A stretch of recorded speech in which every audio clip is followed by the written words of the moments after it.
Boa noite a todos. É uma alegria estar aqui de volta. Estava me lembrando que foi antes da pandemia a última vez, ou com o Arthur Valadares, numa palestra deles, ou junto com o Tato. Enfim, ambos momentos muito gostosos, muito alegres e que me deixaram boas recordações, porque vocês também estavam aqui. Então eu gostaria de agradecer o convite novamente. É muito bom estar de volta e trazendo uma novidade para vocês. Eu descobri que eu não sou mais palestrante. Eu sou um conversador. E como me deram a liberdade de conversar, de fazer o que eu quisesse, inclusive hoje, falaram que eu podia fazer de qualquer jeito, né? Do jeito que eu inventasse, então eu estou me sentindo à vontade para não fazer exatamente uma palestra como estamos acostumados, mas para puxar uma conversa com vocês. Pode ser? Ótimo. Eu vou começar falando algumas coisinhas para não ficar chato para mim, né? Que me falaram que eu devia fazer uma palestra, né? Então eu vou puxar uma conversa, vou puxar a conversa para a gente. O tema é fantástico, né? O tema é importantíssimo. E eu quero começar dizendo que todo mundo sabe que é muito importante que a gente entenda o lugar que a gente está quando a gente vai para um lugar. Então, se você vai visitar alguém, você costuma observar, né? No começo não fala muito, ver como as coisas funcionam nesse lugar que você foi visitar. Se você vai numa casa espírita, ou você vai numa loja, você vai numa empresa, enfim, em qualquer lugar que você vai, você procura entender para que serve aquele lugar, quais são as regras, como funcionam, tá certo? A gente faz dessa forma. Por isso que eu acho extremamente importante que a gente entenda como é que funciona a vida encarnada. O que nós estamos fazendo aqui? O que a gente pode esperar daqui? Para que a gente não se frustre, para que a gente não, como diz, né, quebre a cara, né? Para que a gente não estranhe determinadas situações ou acontecimentos, porque esperava que fosse diferente. A vida é, sem dúvida, a vida encarnada é uma escola. Uma escola.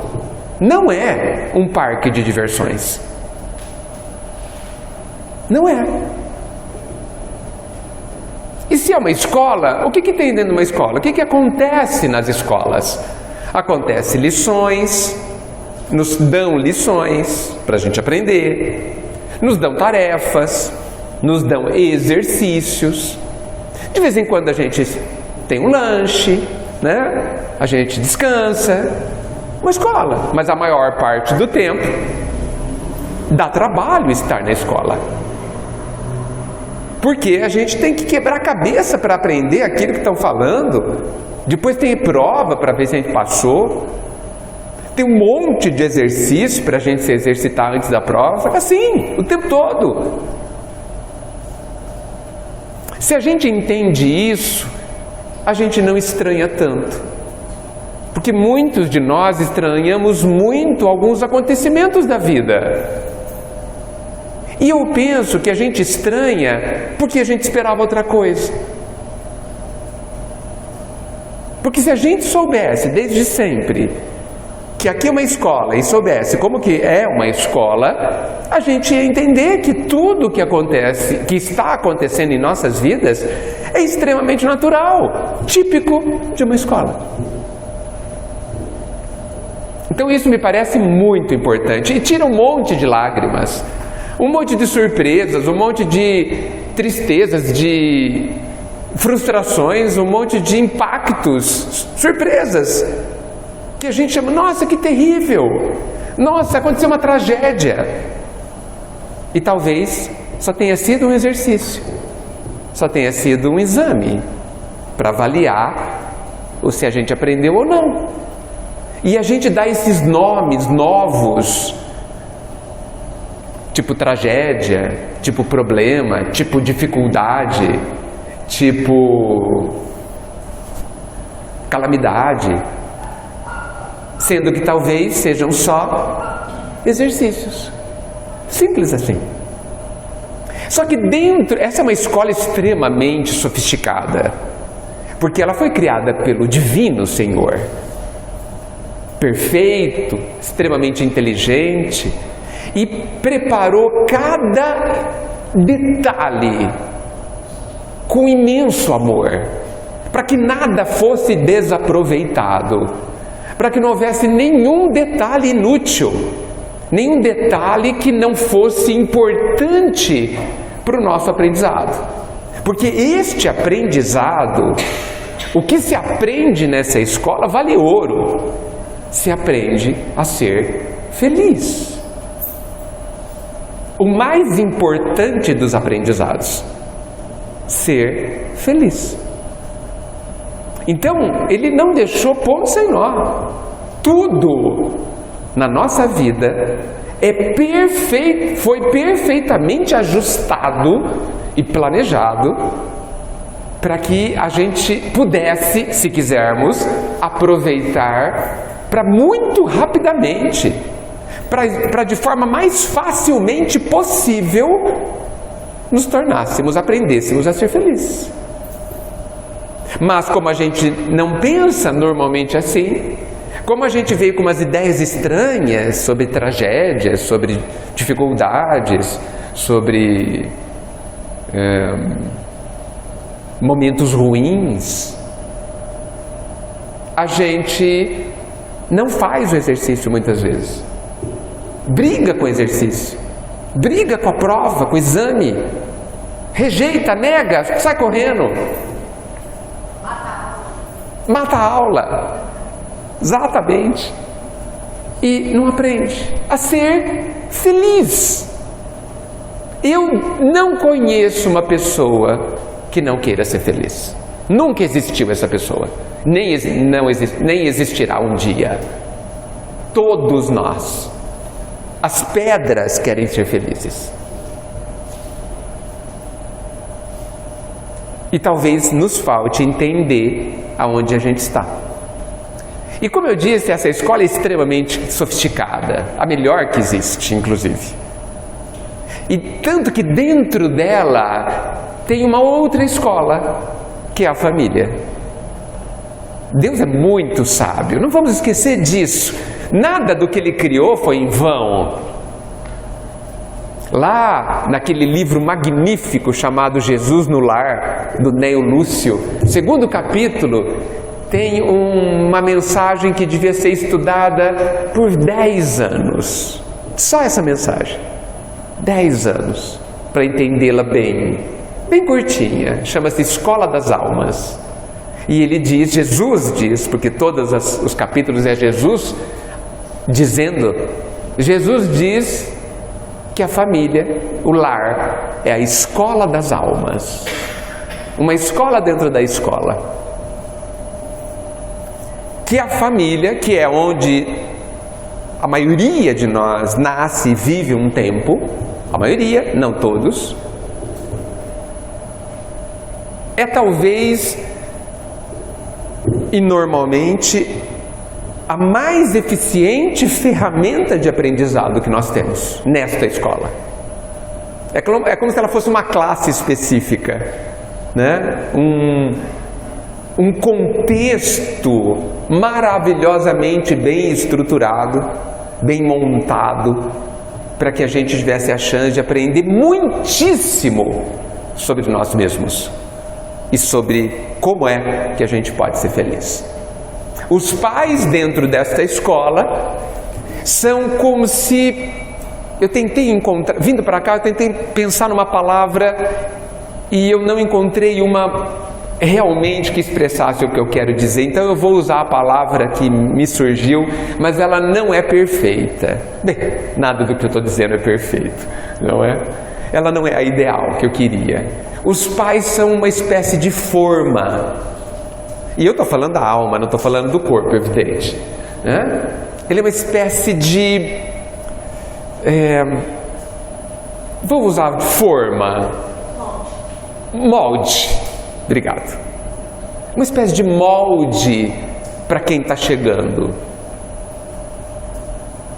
Mas não um molde fechado, não um molde rígido, mas ele é a soma pai e mãe para o filho ou para a filha, ele é uma referência, como sabemos, são grandes referências para alguém que chega com todas as referências de certa forma esquecidas,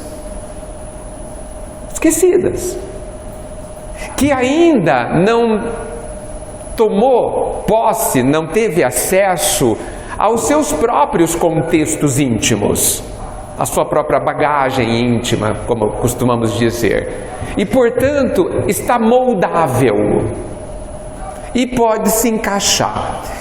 Mas quem chega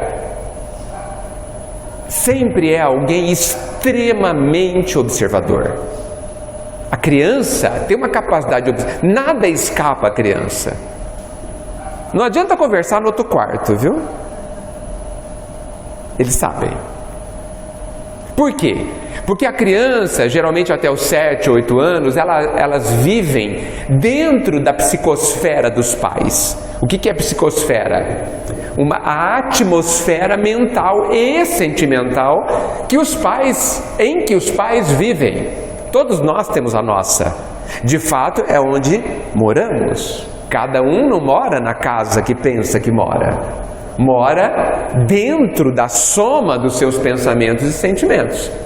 Alguns moram muito bem, em casas bonitas, arejadas. Outros moram em casebres, tristes, acanhados.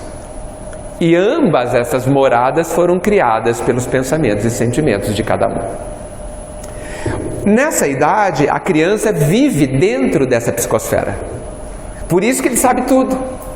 Sabe sem saber. Se você perguntar, ele não vai dizer. Muitas vezes os pais discutem, brigam a quilômetros. E ele não presenciou coisa alguma. Mas ele sabe. Tanto é que de repente começa a fazer xixi na cama. Do nada. Sendo que isso já não acontecia já há um tempo. Por quê? Um distúrbio na força. Ele percebeu que algo não está bem. Por isso que os pais são uma grande referência. Eu disse que são muito observadores, mas não só porque olham tudo e ouvem tudo, mas porque estão perceptíveis dentro dessa atmosfera. Não sei se os pais já perceberam que os filhos nem sempre ouvem o que os pais dizem, mas sempre sabem o que os pais fazem e se guiam pelo que os pais fazem, ignorando muitas vezes, para desgosto dos pais, o que eles dizem, não é? E eles entendem os nossos atos de uma forma especial, é surpreendente. Eles entendem com profundidade por que a gente agiu daquela forma. Com profundidade, com uma percepção espantosa. Eles não apenas sabem, mas como entendem, muitas vezes, o que está por trás do nosso comportamento. Por isso que os pais são um molde. Gostaríamos nós, os pais, de sermos ótimos moldes. E isso é precioso. Porque como o pai não dá ponto sem nó, ele traz para os pais um imenso incentivo à melhoria, à própria melhoria, que são os filhos. Muitos pais, não todos, melhoram-se por causa dos filhos. E isso é divino. É para isso que os filhos existem, inclusive. Para nos dar motivos para sermos pessoas melhores. Já que a gente não consegue ser melhor por nós, ainda que seja pelo outro. O que já é ótimo. Então veja, Nessa relação, pais e filhos, todos podem ganhar. Todos. Os pais com mais domínio da mente, do sentimento, com mais possibilidade de comandar a própria vida, de tomar decisões, diferente dos filhos pequenos, que ainda não adquiriram, por conta do crescimento do físico, essa plenitude. Os pais podem tomar decisões de se transformarem pelos filhos, melhorando-se, se tornando mais felizes. E os filhos, dispostos a imitar tudo, porque isso é uma tendência natural quando a gente reencarna, poderão ter acesso e exemplos e referências excelentes dos pais. E aí poderão também se melhorarem, porque não basta esse molde para que os filhos melhorem. É preciso que os filhos decidam também melhorarem. Não é de 100% responsabilidade dos pais o comportamento, o destino, o pensar e o sentir dos filhos. Não é. Não é. A conta aí é dividida. Depende da idade mais para os pais ou depende da idade mais dos filhos. Mas isso é Deus que decide, a gente não vai saber fazer essa conta. O importante é que a gente, entendendo a grandiosidade desse ambiente chamado família, lar, pais e filhos, essa relação aparentemente tão complexa, mas que no final das contas é uma relação que há de ser fraterna. O Evangelho, que é para todos, não tem leis específicas para a família e outras para o resto dos relacionamentos. Serve para tudo. A mesma lei, cada palavra de Jesus serve para alguém da família e para quem não é da família. Então, a fraternidade, o respeito, a compreensão, a tolerância são utilíssimos, fundamentais dentro da família, mais do que em qualquer outro lugar. Mas também não há outro lugar mais difícil de usar essas ferramentas. Por quê? Porque nós temos histórias entrelaçadas. Somos professores e alunos um dos outros, especialmente dentro da família. E se principalmente os pais entenderem realmente que não são só professores, imensa facilidade no processo de crescimento total ali, amplo, vai ocorrer. Porque a gente vê competições dentro da família. A gente vê pais sentindo que a sua autoridade está sendo enfrentada, sendo que sentem assim, sendo que talvez não seja isso que esteja acontecendo, mas um filho apontando os erros do pai e da mãe. E qual o problema? Alguém aqui é perfeito? Alguém aqui não tem algo que possa ser apontado? Se estamos numa escola, a gente precisa tomar cuidado, porque a função de professor muda de lugar a toda hora. Enquanto a criança é muito pequena, é fácil perceber que os pais são os professores.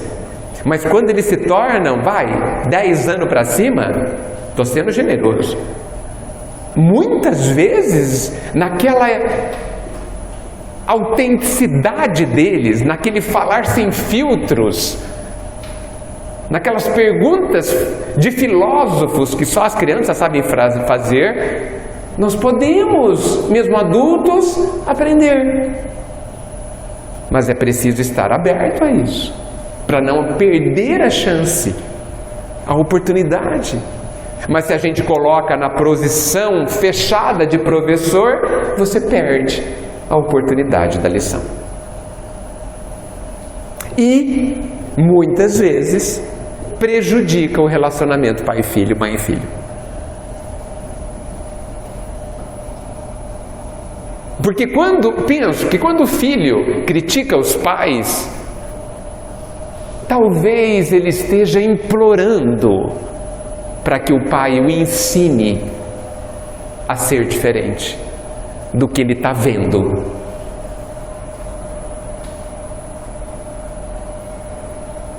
Talvez seja só isso, mas apareça como uma crítica, como um enfrentamento. Os adolescentes, entre aspas, eternos rebeldes, né? A gente se esquece que fomos, senão não estaríamos aqui. Se esquece do que sentíamos, da vontade de encontrar alguém que nos guiasse. Às vezes procuramos no professor da escola, às vezes no colega da rua, mas sempre, em primeiríssimo lugar, procuramos no pai e na mãe. Alguém que nos guiasse. Não para sermos cidadãos do mundo, mas para sermos pessoas melhores e mais felizes. Talvez, evidentemente, que eles não têm consciência que buscam isso, mas se a gente voltar no tempo, talvez quando a gente se lembrar, lá quando a gente estava no banco escolar, e de um professor ou de uma professora que te chamou mais a atenção, que você gostava mais, talvez você descubra nessa lembrança que você estava procurando, não que ela ensinasse matemática ou geografia, mas que te ensinasse a viver. Porque 100% dos adolescentes são inseguros. 100%, lembrem-se, tem medo. Como tínhamos. Mesmo que a gente fizesse panca de mal, de bravo, de rebelde, de indiferente, vivíamos uma insegurança permanente. Não sabíamos ainda, e não sabemos, nada de nós e nada do mundo. Não sabíamos como as coisas funcionavam e ainda não sabemos direito, mas sabemos um pouco mais do mundo. Já temos uma malemolência de viver em sociedade, porque temos a idade que temos. Mas eles ainda não olham o mundo como sendo uma coisa gigantesca e misteriosa e por isso têm medo. E procuram alguém. Você vai me guiar nessa floresta? Que pena que eles não fazem exatamente, claramente essa pergunta, né? Mas no meio do jeito revoltado, às vezes, rebelde, violento, agressivo de muitos deles, se a gente pudesse traduzir como convém, a gente perceberia que eles apenas estão pedindo socorro e nada mais. E nós temos condições de ajudá-los, se percebermos isso e se estivermos dispostos a nos melhorarmos.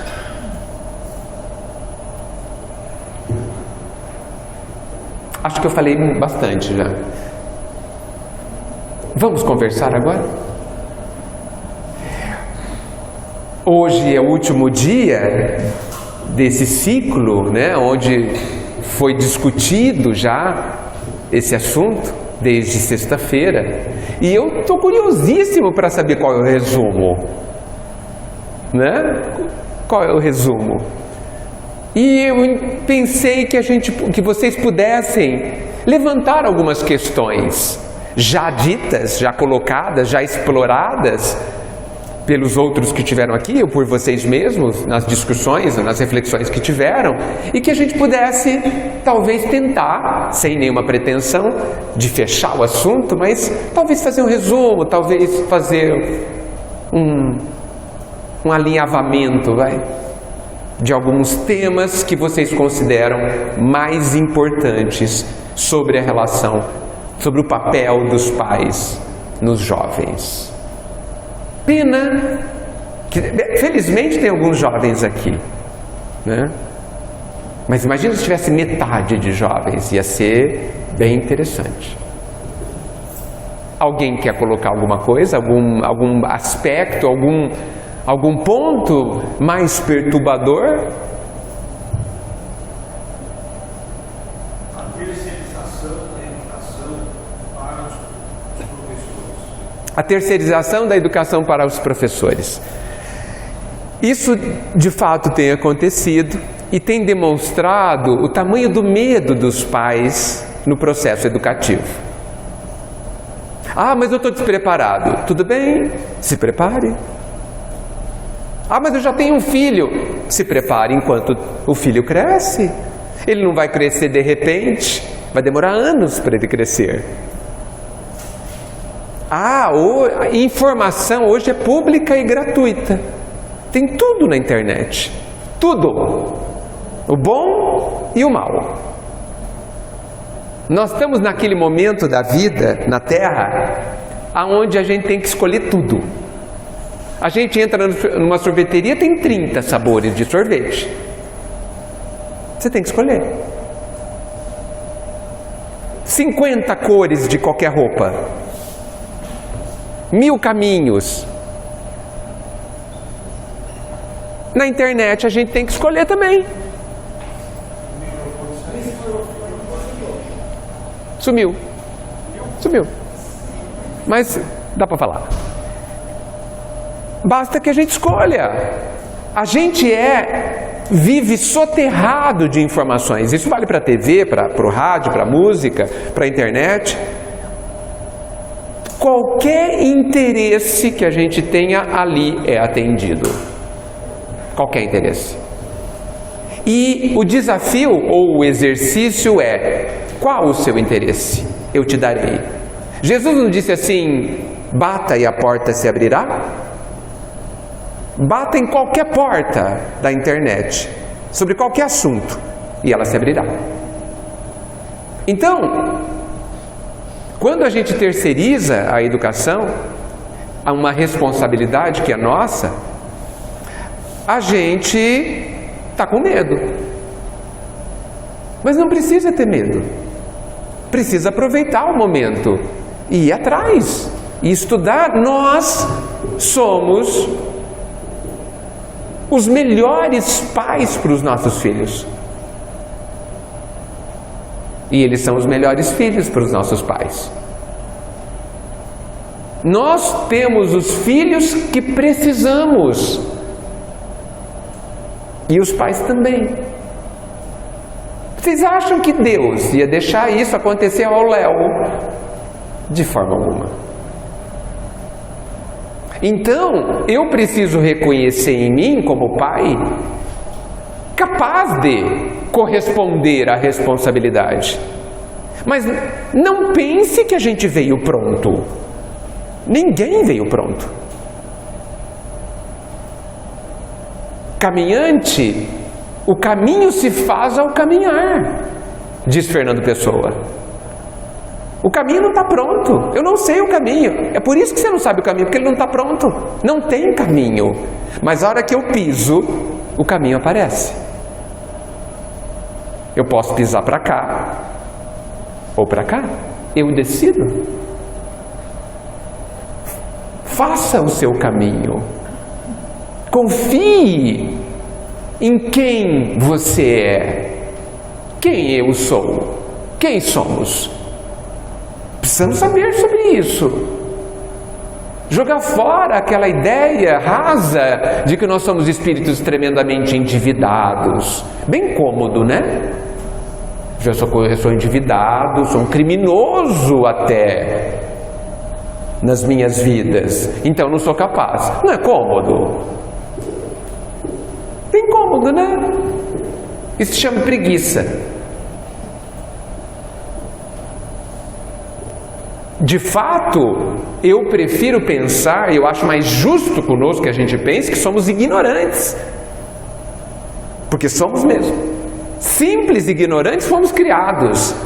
Talvez a gente não seja tão simples, mas a gente continua bem ignorante. Como todo estudante. O estudante quem é? Uma pessoa que ignora. Mas os melhores estudantes são aqueles que querem aprender e não que já sabem. Como é bom, devem ter professores e professoras presentes, ver um aluno esforçado querendo aprender, não é? Que coisa boa! Aqui no coral, de ver aqueles, eu não sei quem, claro, aqueles que mais se esforçam para cantar cada vez melhor, que bonito de ver isso. Aliás, parabéns, gente. Nem devia ter palestra, vocês deviam cantar até as 8h30, 9 horas, porque nos tocam o coração. Então, a terceirização, sabe que no fundo, quando a gente foge das nossas responsabilidades, sabe por que é muito grave? Porque a gente foge da possibilidade de ser feliz. É disso, no fundo, que a gente está fugindo. Não é da responsabilidade. A responsabilidade é o de primeiro plano. Mas, no fundo, estamos fugindo do aprendizado em relação à felicidade. Não. Como arcamos com tudo.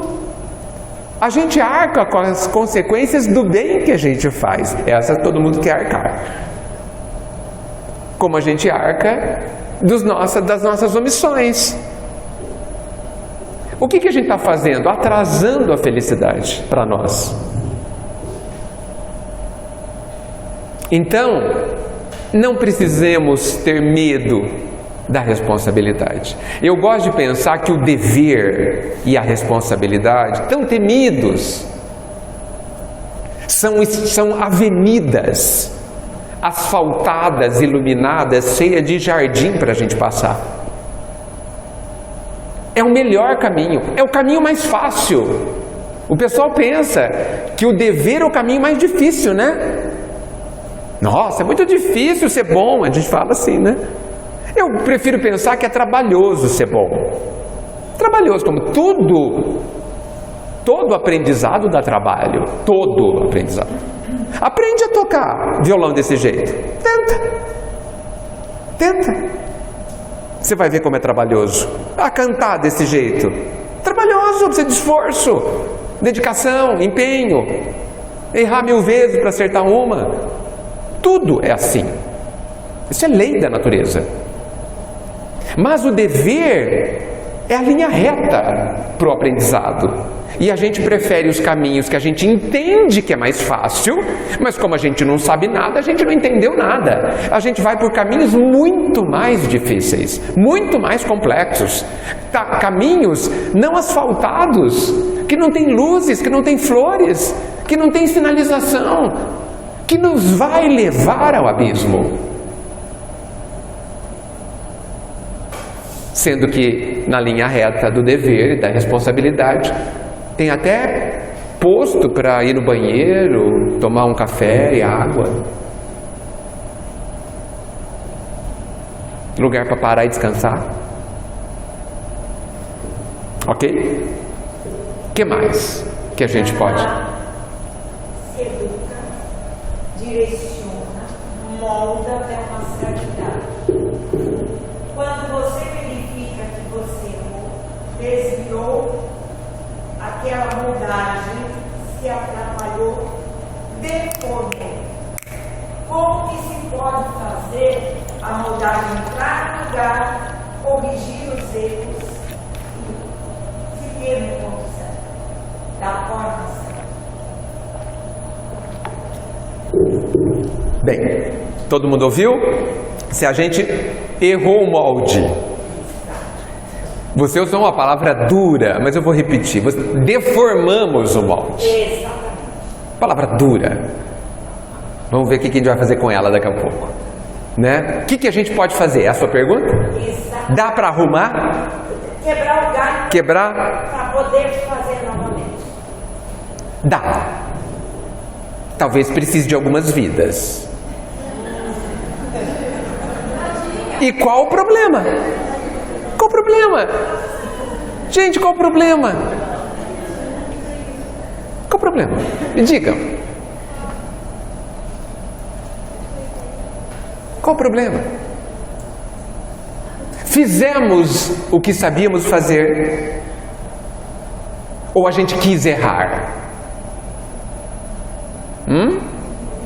Alguém quis, eu vou criar meu filho para que ele seja terrível. Algum pai faz isso? Alguma mãe? Acho que não, né? Não tem nenhum louco fazendo isso. Não, eu vou criar meu filho para que seja a pior pessoa do mundo. Não acredito que alguém tenha feito isso. Então, todos estavam fazendo o que sabiam fazer. Estou certo ou estou errado? Todos estavam fazendo o que deram conta de fazer. Alguns achavam que não davam conta de tal jeito que largaram os filhos. Tudo bem. É o que tinha, é o que dava para fazer na cabeça daquela pessoa. Gente, nós somos imortais, né? Somos? Alguém aqui morre? Me apresenta que eu desconheço. Não conheço ninguém que morra. Vocês conhecem? Não. Eu conheço corpos que morrem. Todos, inclusive. Mas pessoas que morrem, desconheço, nunca vi. Acho que não vou ver. Muito bem. O que significa isso? O que significa? Significa que nós vamos ter tempo para fazer tudo o que a gente precisa fazer. Vamos ter tempo de aprender, de fazer diferente, de fazer de novo, de fazer do avesso. Vamos ter tempo de fazer e depois embelezar o que a gente fez. Vamos ter tempo de usufruir do que a gente fez. Vamos ter tempo para tudo. Não é bom isso? Não é bom saber que a gente vai poder arrumar toda a bagunça que a gente fez? Não é bom? Não é confortador, gente? O Pai de fato nos ama, porque Ele nos deu a imortalidade. Porque imagina o nosso desespero se Ele falasse assim, ó, vocês têm 3.000 anos para ser perfeito. A gente ia ficar birutinha, porque não ia dar conta. Não ia dar conta. Mas não. Ele disse, vocês chegarão ao final da estrada, que não tem nem final. Vocês atingirão os objetivos, vocês serão felizes. Do jeito que vocês quiserem. Chegarão aqui da forma que decidirem. E para isso eu lhes dou todo o tempo.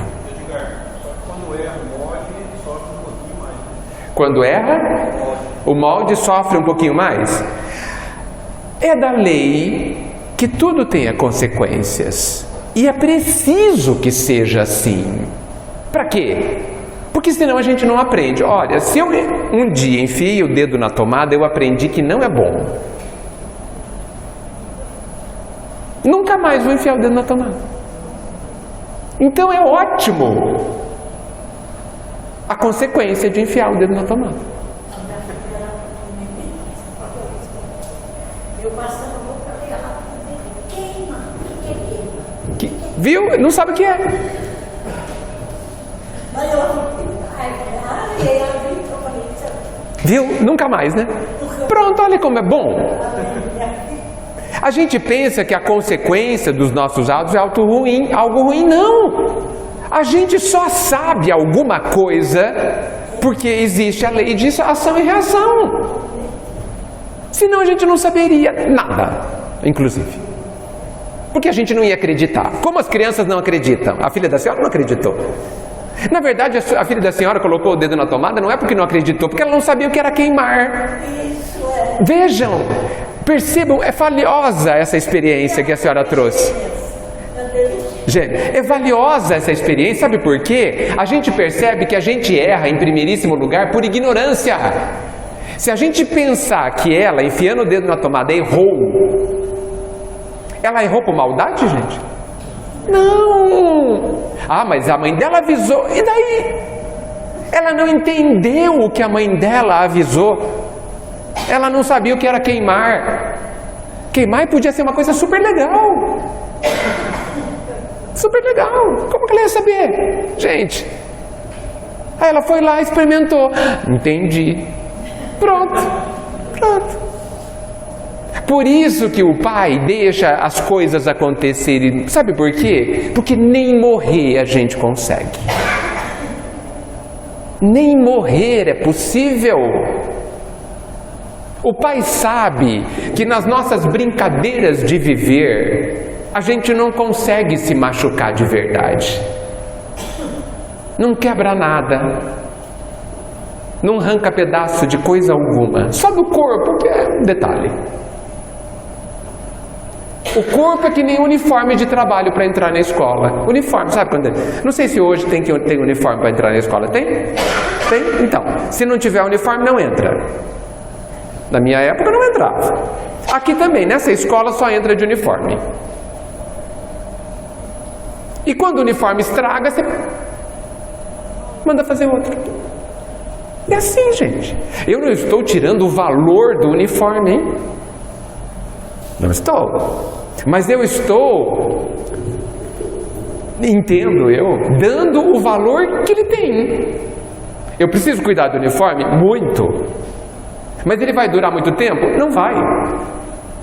Isso não é grave. Por quê? Porque tem um monte de uniforme no guarda-roupa divino.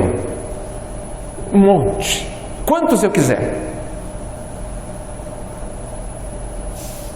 E eu vou poder voltar para a escola. Simples assim. Então, primeira coisa, a gente sempre está fazendo o melhor que sabe fazer.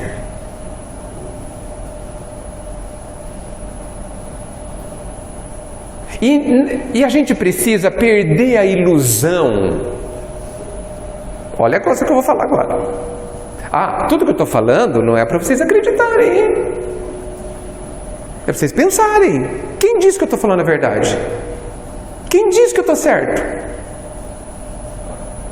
Eu também estou fazendo o meu melhor. Mas o meu melhor pode ser uma furada. Então pensem. Ok? Não falem que fizeram porque o Edgar falou. Não, vocês fizeram porque vocês decidiram fazer. Ok? Tudo bem? Muito bem. Então me corrijam. Então o que eu vou dizer? A gente pensa que só porque a gente passa 30 anos lendo o Evangelho, a gente sabe o Evangelho. Não é? Mas a gente fala, nossa, como é que eu não perdoo? Faz 30 anos que eu vou no centro, leio o Evangelho, faço isso, faço aquilo, não consigo perdoar. Uma mágoa simples. Eu acho que a gente se expressa de uma forma ruim. Só porque eu li o Evangelho não quer dizer que eu o sei. Porque só sabe quem faz. Eu ouvi vocês cantarem lindamente. Se eu ficar 30 dias ouvindo vocês cantarem, eu sei cantar que nem vocês? Não sei. Porque eu vou ter que abrir a boca, desafinar, ser corrigido e tentar até cantar direito. Porque só sabe quem faz. Então não nos iludemos. Só porque eu li o Evangelho não quer dizer que eu saiba qualquer coisa do que está lá. Ao ler o Evangelho eu tomei ciência do que deve ser feito. Só isso. Eu fui informado. Não quer dizer que sei. Só sei se fizer certo. Se eu passar 30 anos lendo um livro de como fazer uma parede, só ler. Eu sei fazer a parede, gente? Não fiquem perto, vai cair na cabeça. Agora, se eu fizer umas 10 vezes, depois de ler 30 anos, é possível que eu faça uma parede certa. Em relação ao Evangelho e às coisas da vida, a doutrina é a mesma coisa. Por isso que a bondade divina nos permite que a gente leia e em 2 minutos te dá o exame. A hora que alguém chega, alguém bem chato chega do seu lado e te atormenta. Aí ele vai testar, ele vai te permitir, te oportunizar a tolerância, exercitar a tolerância, o perdão, a compreensão, etc. Se você não está atento a isso, você não exercita. E continua sem saber. Então, não vamos nos cobrar daquilo que a gente não sabe. Os pais fizeram o que sabiam, não o que eles foram informados. Conseguem? Concordam com essa diferença? Muito bem. Então, esse é um ponto muito importante. Até para nós, que todos nós somos filhos, compreendermos nossos pais, eles fizeram o que sabiam fazer. A minha mãe fala assim: se eu pudesse, criava vocês diferente. Mãe, só na próxima. Só na próxima. Quando eu tinha 30 anos, eu podia ter feito outra coisa, mas não fez. A senhora fez exatamente o que ela sabia. E tá ótimo. Mas vocês... Então, porque tem uma parte que não é dos pais. Os filhos não são o resultado total da educação ou da vivência com os pais. Eu até acho que os pais, a chance dos pais terminam aos 5, 6 anos. Depois disso não precisa fazer mais nada. Tô brincando. Depois disso tem pouca coisa para fazer. Os 5, 6, 7 anos são fundamentais, porque eles são uma massinha mole. O que você tinha para fazer de fundamental, dali. Depois eles vão endurecendo, no bom sentido. Por quê? Porque eles aparecem, a personalidade deles aparece, e aí a sua margem de manobra diminui profundamente. Então, é um momento para você... Sabe o que eu acho que tem que fazer até os 5 anos? Fortalecer o vínculo o mais possível. O mais possível. Mostrar, não dizer, mostrar, fazer a criança sentir que você está ali para ajudá-la a viver. Sentir. Porque depois ela descobrirá que você não é capaz de salvá-la de todos os buracos. Porque isso é trabalho dela. Porque o crescimento espiritual significa ganhar autonomia e responsabilidade, que vem junto do pacote. Então esse é o momento aonde, penso eu, esse é o momento de trabalhar o sentimento, o amor, o vínculo, fortalecer essa relação, se aproximar profundamente. E eu não estou falando de fazer tudo que a criança quer, mas estou falando de ajudá-la a sentir que ela não caminha sozinha. Para quê? Para que ela confie no que você tenta mostrar para ela. Com os atos, hein? Um pouquinho falando. Um pouquinho. Porque se você fizer uma coisa e falar outra, ela só vai ver o que você fez. Então, se a gente educou o filho de uma forma e esse filho optou por caminhos difíceis, ninguém, nem o próprio pai ou mãe, consegue avaliar se errou ou o quanto errou. Talvez só o pai. Porque a gente não consegue saber aonde termina a minha influência e começa a influência do próprio ser. Não dá para saber. Eu acho que não dá para saber. Lá depois que desencarnar a gente descobre.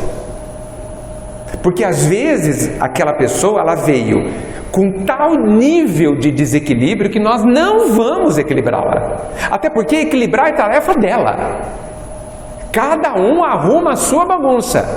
Não é a tarefa dos pais arrumar a bagunça dos filhos. Estou falando em todos os sentidos. Bem, principalmente espiritual. Tá certo? Por quê? Porque não fui eu que fiz a bagunça. A lei é clara. Cada um terá segundo o que fez. Se eu não baguncei a vida do meu filho, ele que arrume. O que eu vou fazer? Eu vou apoiá-lo, eu vou ajudá-lo, eu vou fortalecer a sua essência, eu vou lhe dar compreensão da escola, do todo, do divino, de quem ele é. Isso ajuda. O resto é com ele. Ok? Tinha uma questão Oi. em relação a isso mesmo. Quando começam a aparecer as más tendências, como que a gente age como pais? Foi isso que você falou. Todas as más tendências precisam, o ideal, que sejam corrigidas.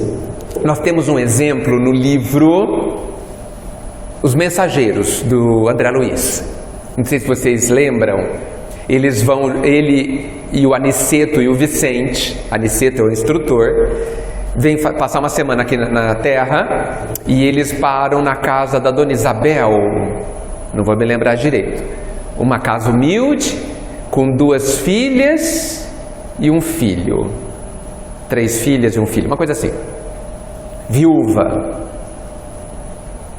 As filhas são dóceis, o menino é rebelde, o mais novo.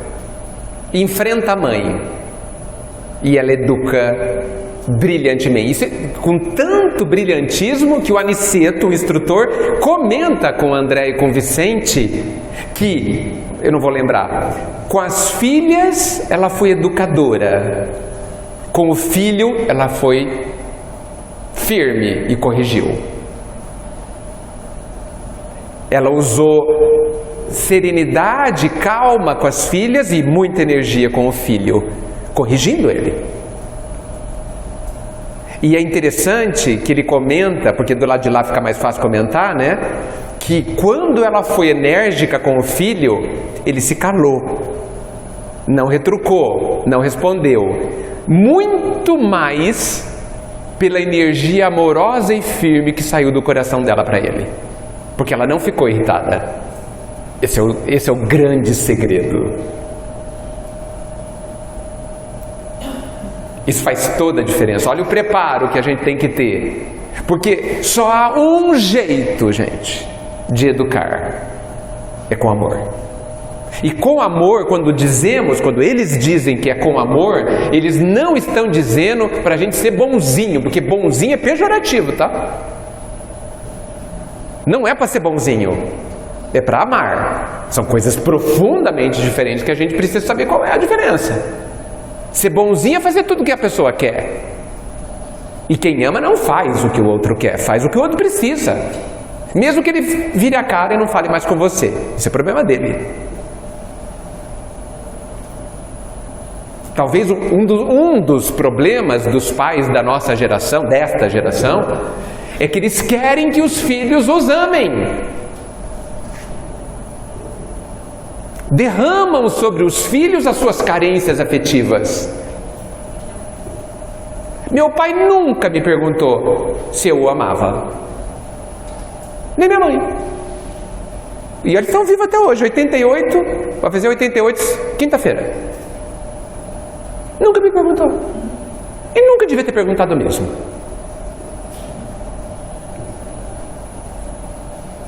Nunca eles me perguntaram se eu os amava. Senhora, pois não. Falou.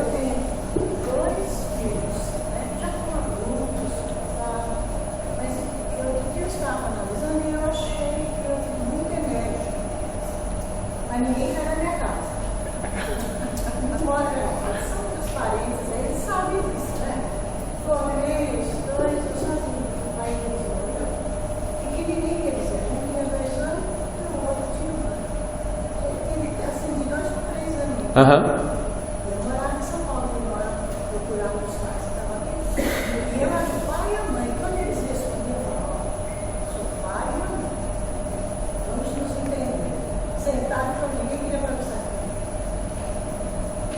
Então a senhora foi brava.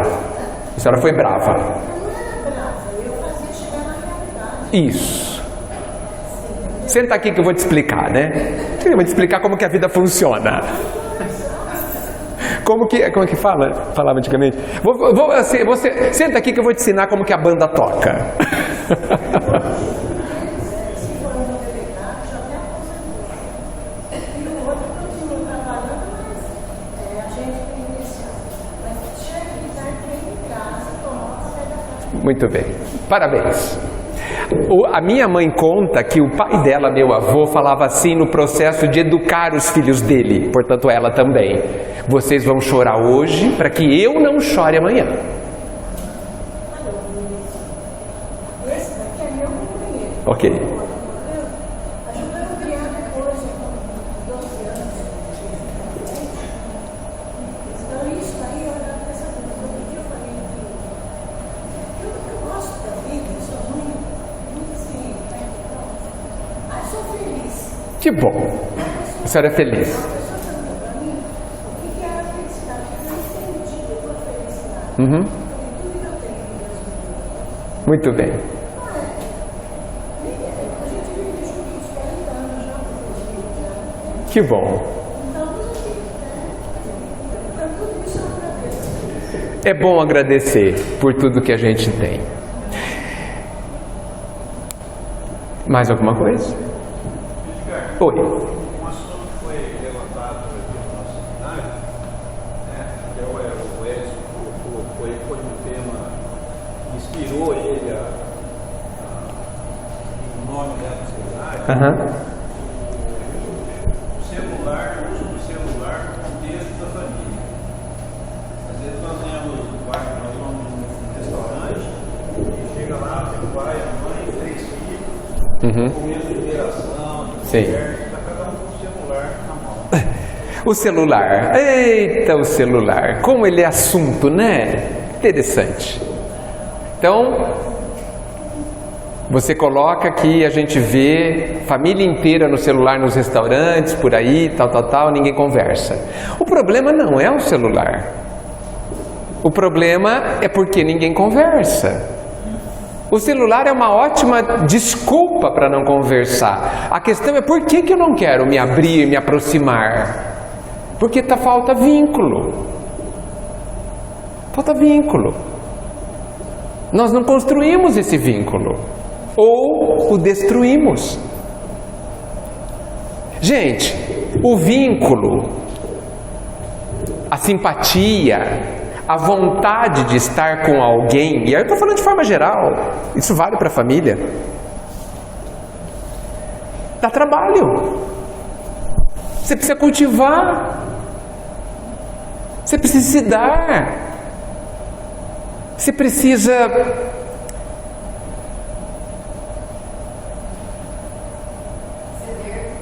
receber também, mas mais dar. Ceder, obrigado. Ceder, sim. O ceder está dentro do respeitar.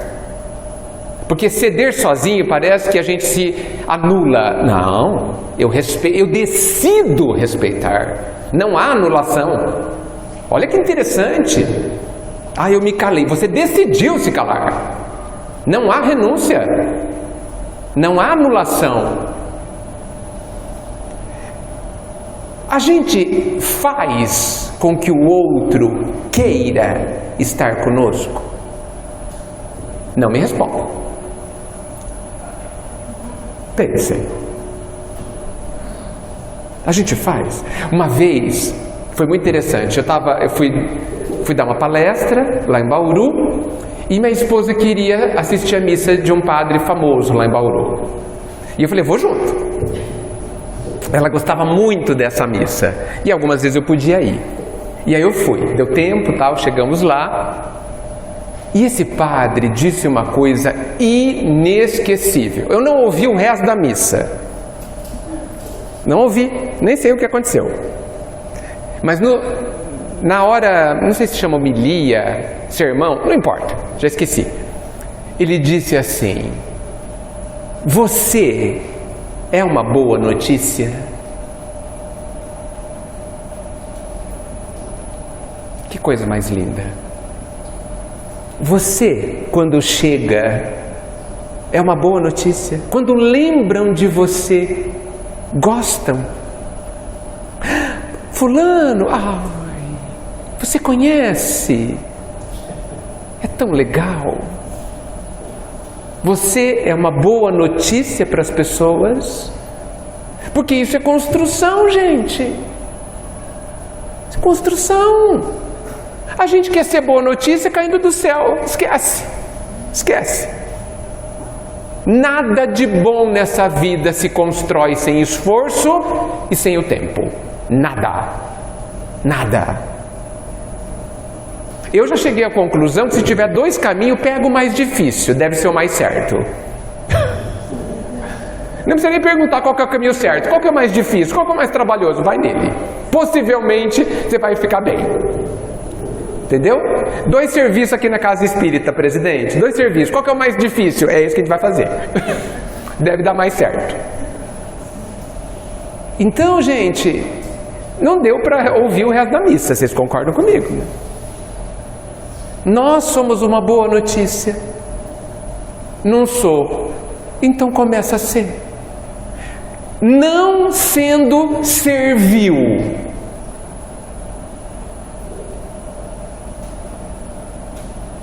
Isso é muito importante. Mas servindo. E a gente precisa descobrir qual é a diferença. Não se anulando. Não se desrespeitando. Não deixando de ser quem você é. Mas é preciso descobrir antes quem você é. O que você é. Como você é. Porque muitos de nós vivemos o que não somos. E talvez seja por isso que não gostem da gente. Como a gente também não gosta da gente. Porque muitos de nós detestamos quem somos, não é verdade? Ótimo. Aproveita e muda. Excelente. Está nas nossas mãos. Ah, eu sou muito ansioso, não sei o quê, pilho todo mundo, fico pilhado também, tal, importuno todo mundo. Ok, o que você está fazendo para não ser mais ansioso? O que você está fazendo para não ser mais ansioso? Para não ser mais nervoso? Para não ser mais irritado? Para não ser mais chato? O que você está fazendo? Ou todos nós temos o complexo de Gabriela, que eu nasci assim, vou morrer assim?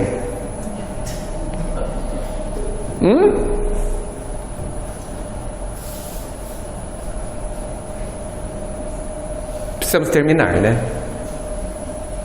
Vou finalizar pedindo para que todo mundo estude a questão 909 do Livro dos Espíritos. A mais terrível das respostas e das perguntas, ao meu ver, do Livro dos Espíritos. Ela vai nos dar um caminho, uma dica fundamental de como a gente pode se tornar uma pessoa melhor. 909. Estudar os próximos 5 anos, se possível. Só essa questão.